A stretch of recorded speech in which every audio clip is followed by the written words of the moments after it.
Chag Sameach and Happy Hanukkah. My name is Gary Davidson, and it's a pleasure to be able to celebrate the 8th and final night of Hanukkah with you this evening. As we know, the Hanukkah story dates back 2,100 years ago. At that time, the Greeks had a very powerful culture and civilization, as well as a very strong army. And the army was able to conquer much of the Near East, including Syria. And under Greek influence, the Syrian people and its army became Hellenized, meaning they adopted the Greek culture and the Greek ways. And then the Syrian army, under the leadership of Antiochus IV, also known as Epiphanes, which means beloved by the gods. Well, that army went into Israel and outlawed the Jews from practicing their faith. And instead, they tried to force upon the Jewish people the Greek culture, especially worshiping the Greek gods, the head god being Zeus. Now, unfortunately, many of the Jews succumbed to the influence of the Greeks and adopted Greek names and Greek language and dressed like the Greeks and prayed to the Greek gods. But there were many, many Jews who refused to submit. And they wanted to fight because they believed in their faith, they believed in the one God, and they wanted to stand up for their religious freedom. So under the leadership of Mattathias and his 5 brave sons, who the most famous of whom was Judah the Maccabee, also known as Judah the Hammer, they led a rebellion against the much stronger and better equipped Syrian army. Now, the war lasted a few years. And perhaps some might say that the Jews should have lost because, again, they were outnumbered and outgunned. But to their credit, the Jews knew the land far better than the Syrian army did. And moreover, they were very intelligent militarily. What did they do? They would oftentimes attack at night. They would come down from the hills and the caves from which they were hiding. They would attack the Syrian army, and then they would retreat before the Syrians could really retaliate. And night after night, the Jews were very successful in their campaign against the Syrian army. And eventually, miraculously, the Jewish army defeated the Syrians. And it was a great victory for the Jews. And that was why that was the first miracle of this holiday. But the second miracle occurred soon thereafter when the Jews then wanted to liberate their land. They went back into the city, the holy city of Jerusalem, to their holy temple, and they wanted to rededicate it to their God because remember, the temple had been defiled by the Syrian army and turned into a shrine to the Greek gods. And so the Jews had to clean out and purify their temple and rededicate it to the one God, and the word dedication is Hanukkah in Hebrew. Well, in the temple were a series of lights, the candelabra, and so the lights were fueled by pure olive oil that had been blessed by the Jewish high priest. Well, when the Jews tried to locate some of the pure olive oil to relight the lights, they only found a small amount, enough for one day and one night. But according to our tradition, a second miracle occurred when the oil lasted a total of 8 days and 8 nights. And that's why our holiday lasts a total of 8 days and 8 nights. And we recreate the kindling of the lights by lighting a Hanukkah, which consists of 8 candles, each representing one night of the holiday. On the first night, we start by placing a candle on the far right side of the Hanukkah, and we light it using a helper candle up here, known as the shamash in Hebrew. On the second night, we have 2 candles that we light. Third night, we light 3 candles, etc., until we come to 8 nights, which is tonight, and we will light all 8 candles, celebrating this wonderful miracle of the oil, as well as the victory of the Jews over their oppressors. So we will light the candles this evening, all 8 of them, starting with the shamash. I'm going to light that first, and then together I hope you'll join me in singing the 2 blessings over the candles. First, I'll do it in the Hebrew. for the first blessing, and then I'll translate it into English.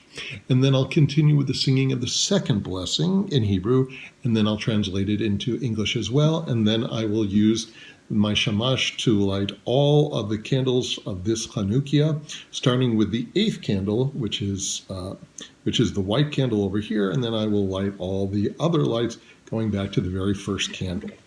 So let's do this.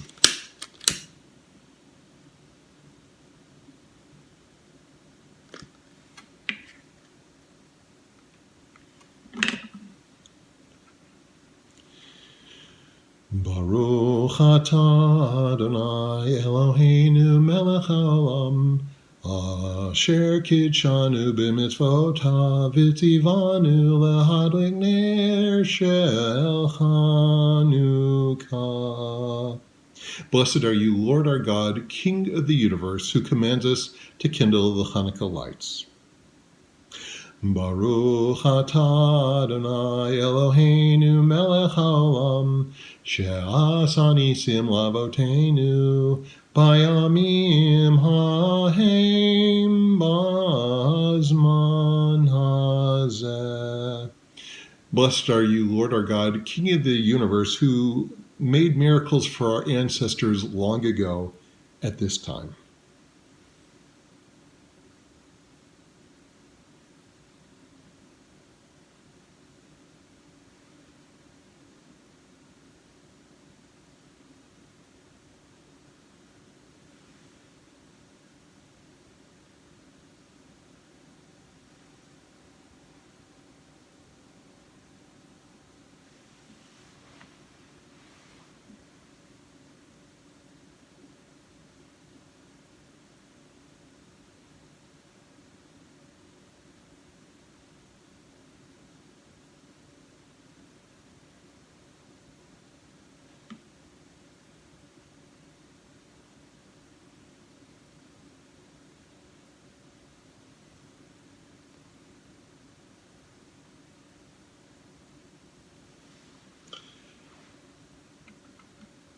I don't know if you can tell, but the reflection of the light is filling up the air in my home.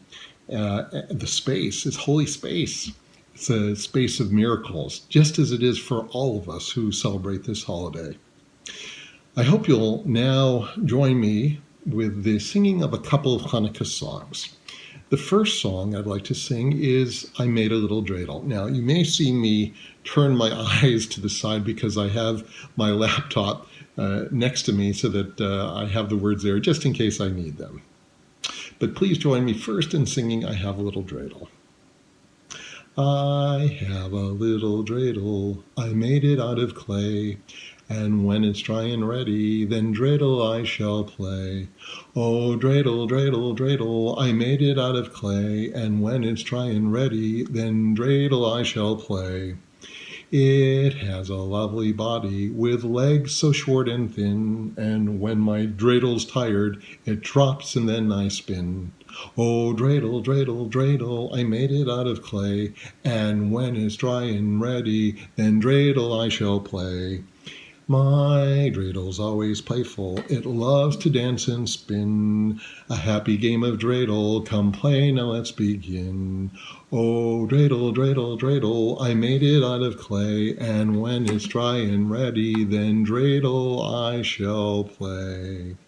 And I just so happen to have a dreidel here, so I'm going to spin it. I better move my Hanukkah a little bit so you can see my dreidel. Oh, well, let's see what I got. I won. How awesome.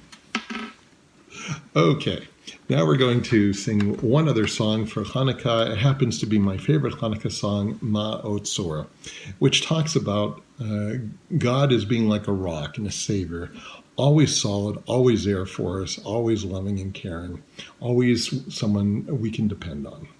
So I ask that you please join me in the singing of Ma'otzor. Ma'otzor Yeshuati L'chana Elishabeach Tikon Be'tefilati V'sham Toda Nizabeach Li'ed tachin matbeach, mitzar hanabeach, azigmor b'shir mizmor Chanukah hamizbeach, azigmor b'shir mizmor Chanukah hamizbeach. Rock of ages, let our song praise your saving power. You amid the raging foes were our sheltering tower. Furious they assailed us, but your arm availed us, and your word broke their sword when our own strength failed us. And your word broke their sword when our own strength failed us. Thank you so much for joining me for this, the eighth and final night of Hanukkah. As you can see, the glow of this festival of lights is shining brightly in my home, and I hope the joy and the happiness and the miracles of this holiday spread into your home, into your life as well. And together, let us celebrate this wonderful holiday that reminds us how important it is to be proud of who we are, to be proud of our faith and our tradition, and to be so thankful to have a warm and loving God who cares about us so much. Again, thank you so much for coming and joining me tonight for the eighth night of Hanukkah. Chag Sameach, and I wish you and your loved ones a happy holiday.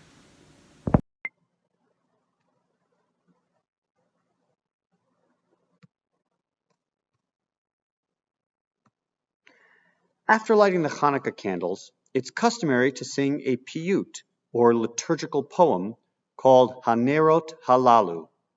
Its words are inspired by a passage in a minor tractate of the Talmud, Tractate Sofrim, written some 1,300 years ago, but it carries a timeless message that God, whose wonders and miracles inspired our forefathers in days of old, Bayamim Hahem, will inspire us as well in our time, Bazman Hazeh.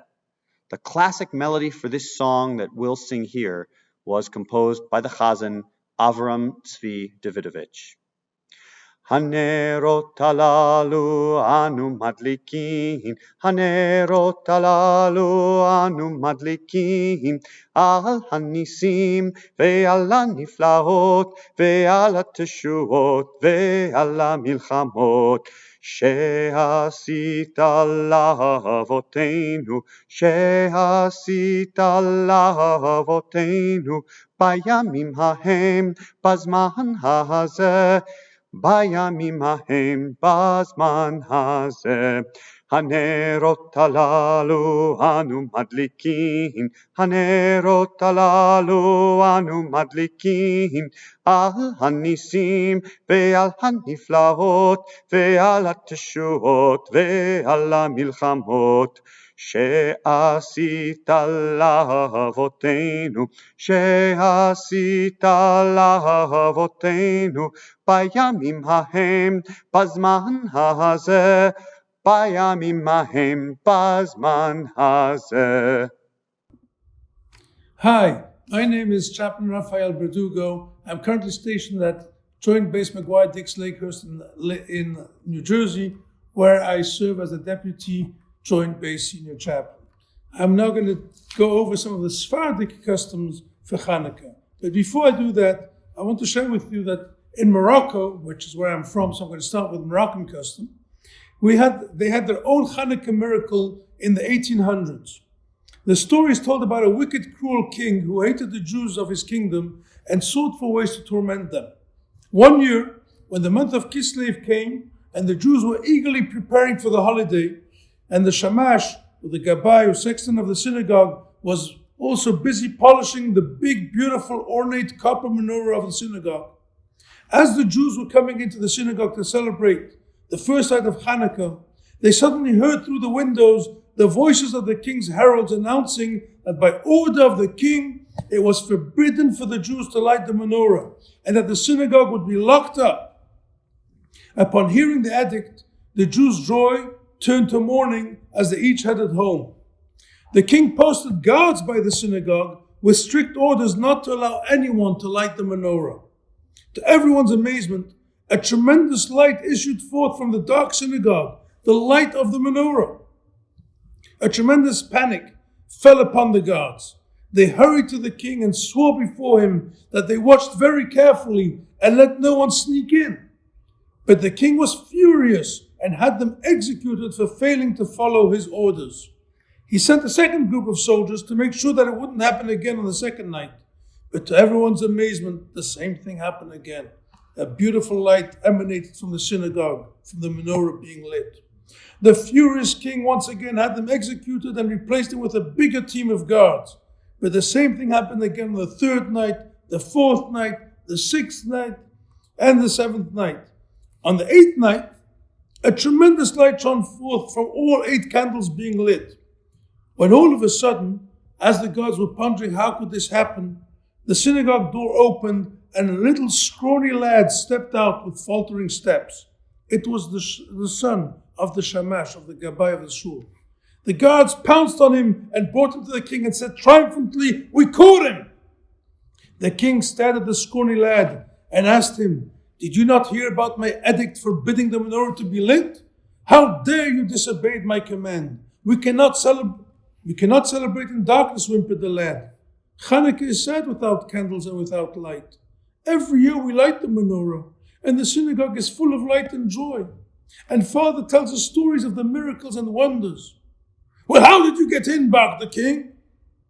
"Well, when I heard the announcement, I quickly hid in the synagogue so I could light the menorah." "And what did you eat for 8 days?" "I swear, Your Honor, Your Highness, food has not entered my mouth for 8 days," replied the lad. The king looked at the lad's pale face, wondered about this boy's amazing strength, and his anger abated. "Let him go," he said.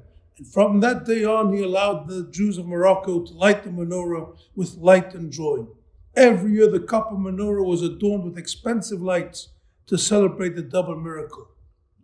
The universal custom is to eat foods fried in oil, preferably olive oil, since the miracle of Hanukkah was with olive oil. Donuts and latkes is the big favorite, and in Morocco they have their own version of donuts called shfins, fried dough, which is then drizzled with either honey or sugar. In Israel, it's a combination of both, called sufganiyot, filled with jelly. It was customary for Yemenite Jewish women to wear clothing decorated with bells and hold bells in their hands. After the lighting of the candles, they would go out into the street and play music, using the bells to celebrate the miracle of Hanukkah. In Turkey, it was customary to eat dairy products in memory of the miracle that happened when Judith tempted Holofernes with cheese and wine. In Libya, mothers sent their married daughters sphinge, Libyan donuts, and families bring the elders of the synagogue and the children in Jewish schools that same sphinge. In Tunisia, the Chanukiah the menorah would hang in the entrance of the home from the time of Hanukkah until Purim. So that's just a few of the Sephardic customs, and I'm sure there are many more, but that was just to give you a little taste of the Sephardic customs.